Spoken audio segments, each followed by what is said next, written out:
yang bisa memicu terjadinya penyakit-penyakit pembuluh darah. Ya, kita ada testimoni juga sebelum lanjut. Nah, ini dia Ibu Christine boleh cerita tentang suaminya. Ini ibu yang luar biasa. Kenapa? Ya, kita tahu hisap harusnya diemut-emut, dikulum-kulum, ini dimasukin lewat sonde, ya, untuk sehat bapaknya. Ya, kalau kenapa-napa, tak saya dimarahin. Ya, boleh cerita.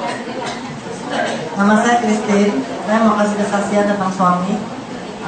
Saya saat itu pagi-pagi tidak ada gejala sama sekali dan benar-benar sampai sehat karena masih bisa jemput anak, masih bisa makan bareng sama saya, bahkan masih bisa ngantar saya ke kantor. Waktu itu di City Walk. Jadi setelah hampir 4 jam dia telepon dengan suara yang pelok. Dia bilang apa? Tangan saya lemas sebelah, tapi masih bergaya. Luar biasa bergaya. Dia bilang, kamu ada di mana? Ntar saya jemput. Jadi saya pikir, oh ya udah deh, santai aja. Nggak lama dia telepon lagi, dia bilang tubuh saya makin lemas dan saya nggak bisa gerak sama sekali. Saya kaget. Akhirnya saya bilang, oke, saya jalan. Macet, saat itu hujan besar. Saya minta anak untuk ketemuin suami saya. Ternyata itu separuh badan, benar-benar nggak bisa gerak. Cuma saya pikir apa masih bisa berdiri gitu loh.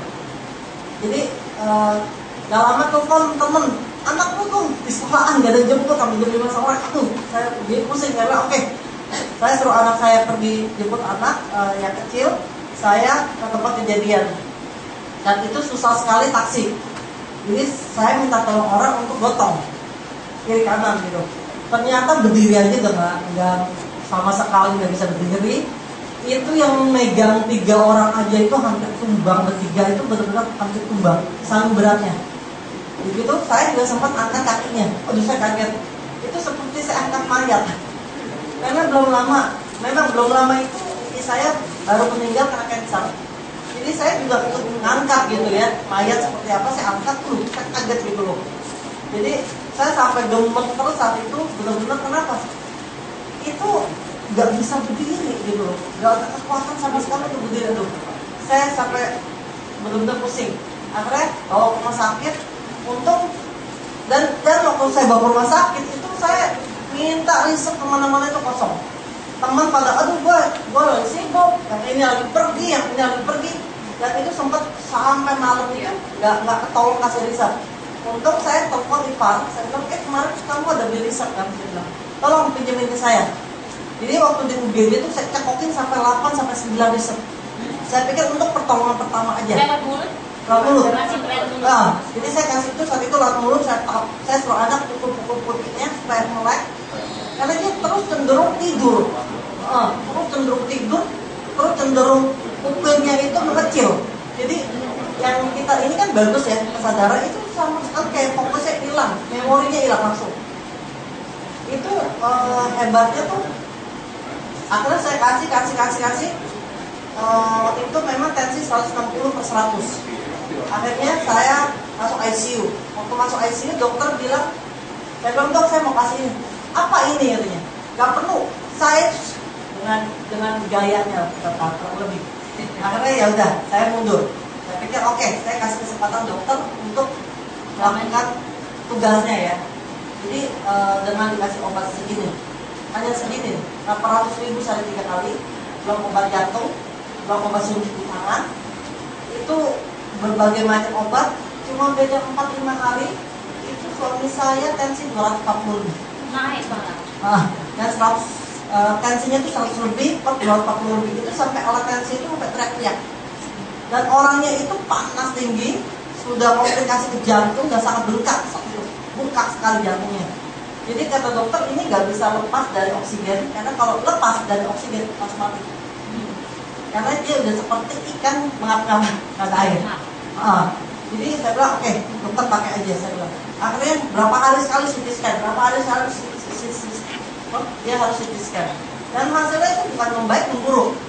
Sampai saya pikir ya, saya udah keluar duit segini banyak, obat udah segini banyak, apa gitu loh. Hasilnya mana gitu, nggak ada hasil gitu loh.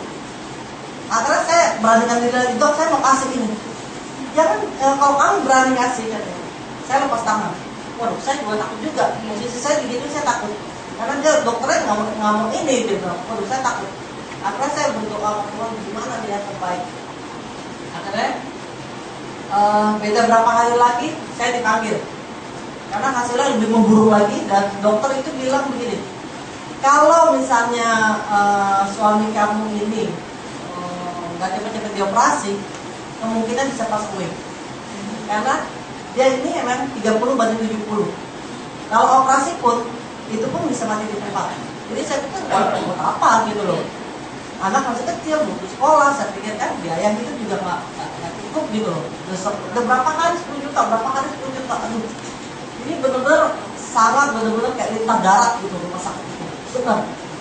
Akhirnya waktu di semi ICU, sebelum masuk semi ICU, dokter sudah panggil saya bilang gini, besok harus CT scan jam 8 pagi. Dan kalau dari hasil CT scan itu lebih memburuk lagi, itu harus ambil tindakan untuk operasi.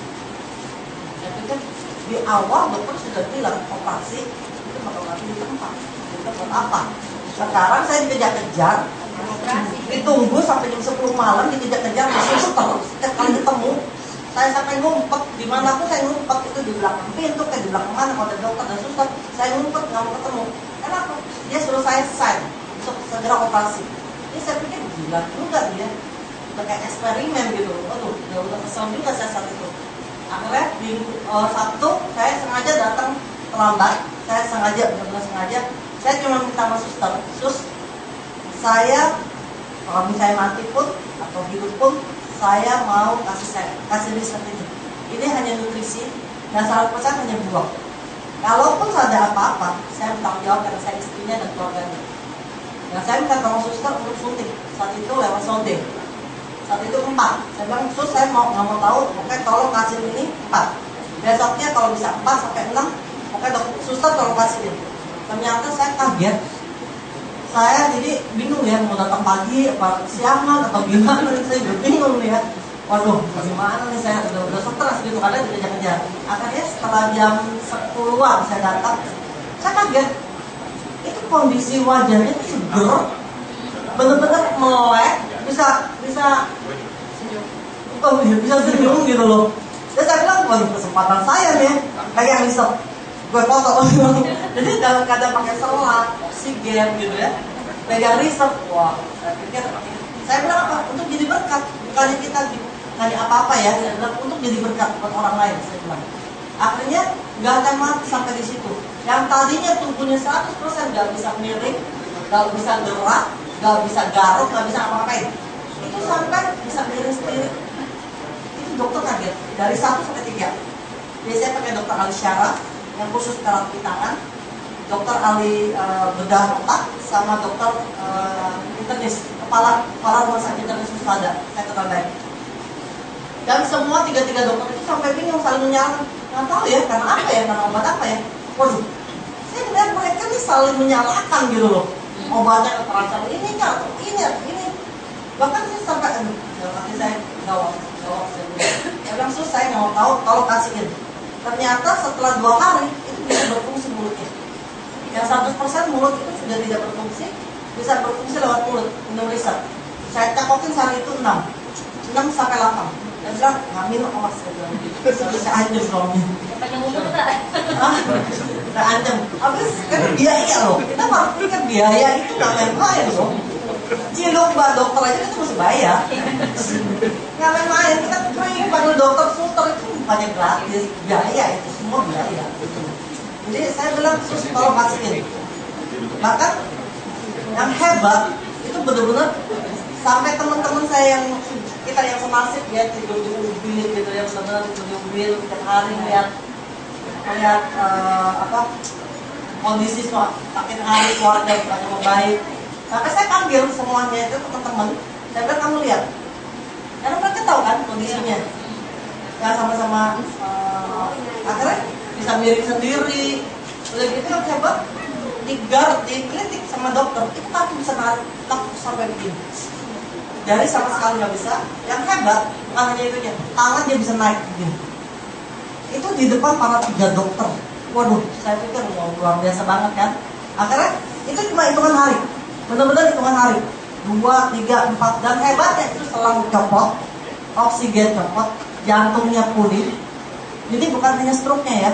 Dan hebatnya itu dia punya peradangan di otak itu 40% cepat, hitungan hari pulihnya. Jadi saya pikir wow, luar biasa sekali gitu loh. Akhirnya dia semua lepas, sampai saya udah diusir dari ICU. Saya bilang saya di ICU, saya bilang saya nggak mau, saya mau di sini aja. Saya bilang saya nggak mau di kamar biasa. Akhirnya biarin, saya bilang, karena beda cuma berapa sama kamar biasa. Akhirnya dokternya bilang gini, hebat ya, bisa duduk berjam-jam. Padahal untuk orang stroke itu 5,5 jam aja setengah mati. Untuk mengangkat kepala itu luar biasa. Ini bisa sejam, 2 jam, dipaksa duduk. Oke, santai aja gitu. Itu hebatnya. Dan itu tentang suami ya. Belum lama ini, kemarin, ini kesaksian saya pribadi. Karena udah sebelum suami udah bisa jantung. Udah, puji Tuhan. Alhamdulillah. Suami saya udah bisa jalan. Dan hebatnya itu waktu pulang dari ICU, itu kan 3 hari harus balik rumah sakit kan, kontrol. Saya bawa kursi roda, karena memang saat itu kaki masih berat, otomatis lah karena dari lumpuh total. Akhirnya setelah pulang rumah sakit, dokter Gunawan panggil saya, masuk suaminya, dia bilang, Pak, saya mau lihat. Coba Bapak berdiri dari kursi roda. Dia berdiri, ternyata suami saya pintar, nggak hanya berdiri, dia angkat kaki. Itu dokter sampai kaget, jadi angkat tangan. Dokternya kaget, ini mah hitungan hari baik katanya. Ini hitungan bulan udah sembuh. Oh, luar biasa. Itu benar-benar kita harus jadi berkat, bukan hanya sekedar uang. Karena apa? Produk itu berbicara dan nolong orang. Itu yang paling penting. Karena itu paling mulia bagi saya.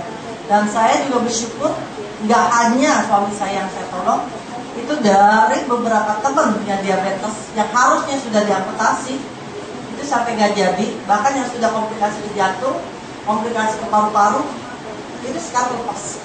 Tapi bukan saya yang suruh, karena apa? Dari hasil lab, karena mereka taat dan melihat suami saya ya hasil, sampai sekarang berhubungan sampai teman gitu ya, teman yang selama sama-sama di ICU sadar, semuanya tertolong. Begitu,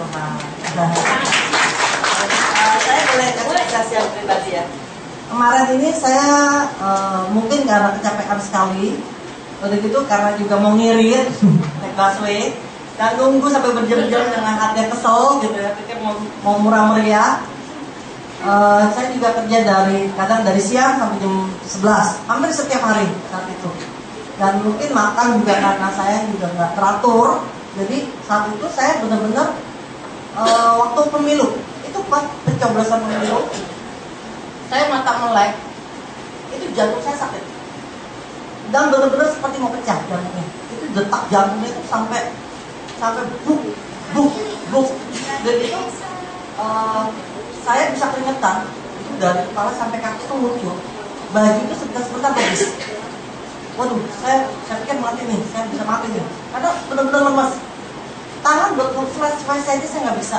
Itu mau jalan aja saya itu sampai gimana ya, sampai merambat gitu. Waduh, saya pikir mati deh, jantung gitu ya.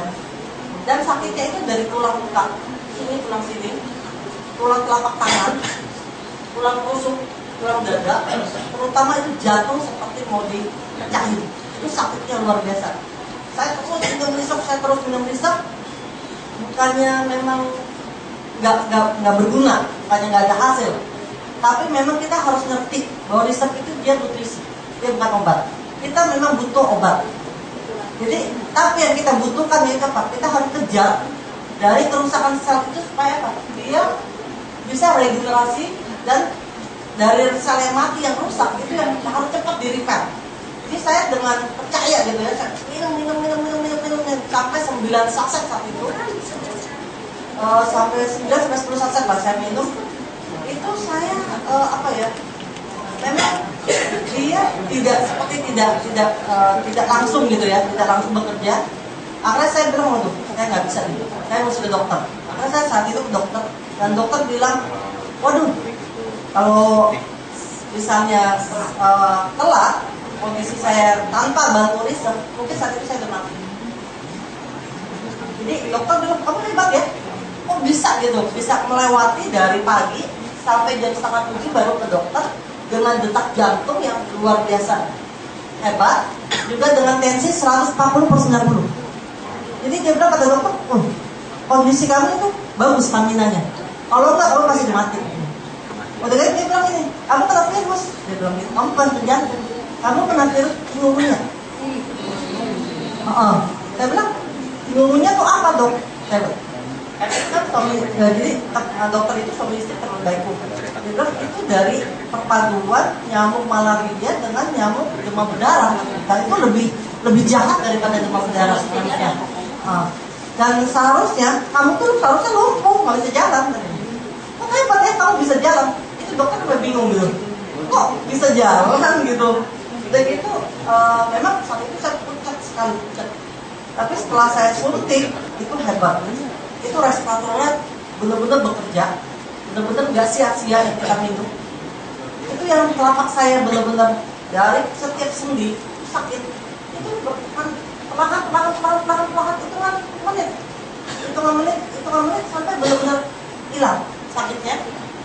Cuma jantungnya tadi detaknya kencang itu sudah mulai ritmenya sudah mulai bagus. Cuma memang dia nyerangnya pulang dada. Akhirnya malam itu saya udah memang sakit sekali itu sampai jam 2, setengah 3 saya nggak bisa tidur karena tulangnya itu benar-benar sakit, radangnya tuh berasa kayak setiap tulang ini itu kayak apa ya, kayak sakit gitu loh, sakit sekali. Sini tangan udah tidak sama sekali. Besoknya saya pagi mata melek, saya hantam lagi 2 pisau karena saya pikir dengan perut kosong itu jauh lebih baik. Saya hantam, saya makan roti, saya makan obat. Lebih baik. Lusanya saya hantam lagi 5-6 risep karena saya pikir saya nggak rugi. Kok buat kesehatan saya pribadi gitu loh. Yang sehat tuh saya gitu daripada mati juga peti matinya murah. Rumah duka juga murah kan. Saya pikir ngapain gitu loh. Lagi siapa yang bisa gue prospek kalau udah meninggal kan. Akhirnya setelah saya hantam risep, saya ke kantor. Hebat tuh. Saya masih bisa kerja, saya masih bisa prospek orang. Tapi memang itu setiap kali tarik nafas tulang sakit. Sampai Ciliani ini benar. Dia ngeliat muka saya putih sekali, dia bilang. Ibu Jenny bilang, waduh luar biasa loh katanya, masih bisa kerja. Dia bilang, iya dong, life is money. Akhirnya dia pinjemin saya Shell, saya pinjemin Shell. Jadi saya nggak sampai malam saat itu. Besoknya benar-benar sembuh total sampai sekarang. 3 kali berarti ya? Ya, luar biasa. Testimoni luar biasa. Saya pernah kena cikungunya. Saya pernah. Jadi saya bisa ngebayangin. Saya habis melahirkan waktu itu anak pertama. Bayangin Bu, anak pertama habis dilahirin kan harusnya digendong-gendong. Saya nggak bisa gendong anak karena tangan lumpuh, badan panas. Udah gitu kita kalau udah megang gini aja udah nggak bisa. Tangan itu udah nggak bisa ngapa-ngapain. Seperti yang tadi bilang, bisa jalan aja bagus. Saya udah nggak bisa. Datang ke mana? Ke dokter, ya, ke rumah sakit Pasar Rebo. Ya, itu udah dibawa kemana udah begini aja, nggak bisa nyusuin, nggak bisa apa-apa. Ya ketularan sama bidannya waktu bayi saya melahirkan di rumah sakit. Ya dia kena cikungunya nular ke saya. Dia waktu itu tahun 2004. Jadi saya bisa bayangin rasanya sakitnya luar biasa. Ya memang nggak ada jawaban kalau kita kena virus, imun kita yang dioptimalkan. Waktu itu saya minum herbal juga ya, plus macam-macam ya, sama CDR. CDR vitamin C dosis tinggi celupin ya. Lama tapi nggak sehitungan 3 hari, bahkan saya 3 hari Bu, saya sebulan Bu baru normal ya. Tepuk tangan deh buat Risep ya, luar biasa ya. Lanjut ya, kalau testimoni Risep itu bisa 3 bab.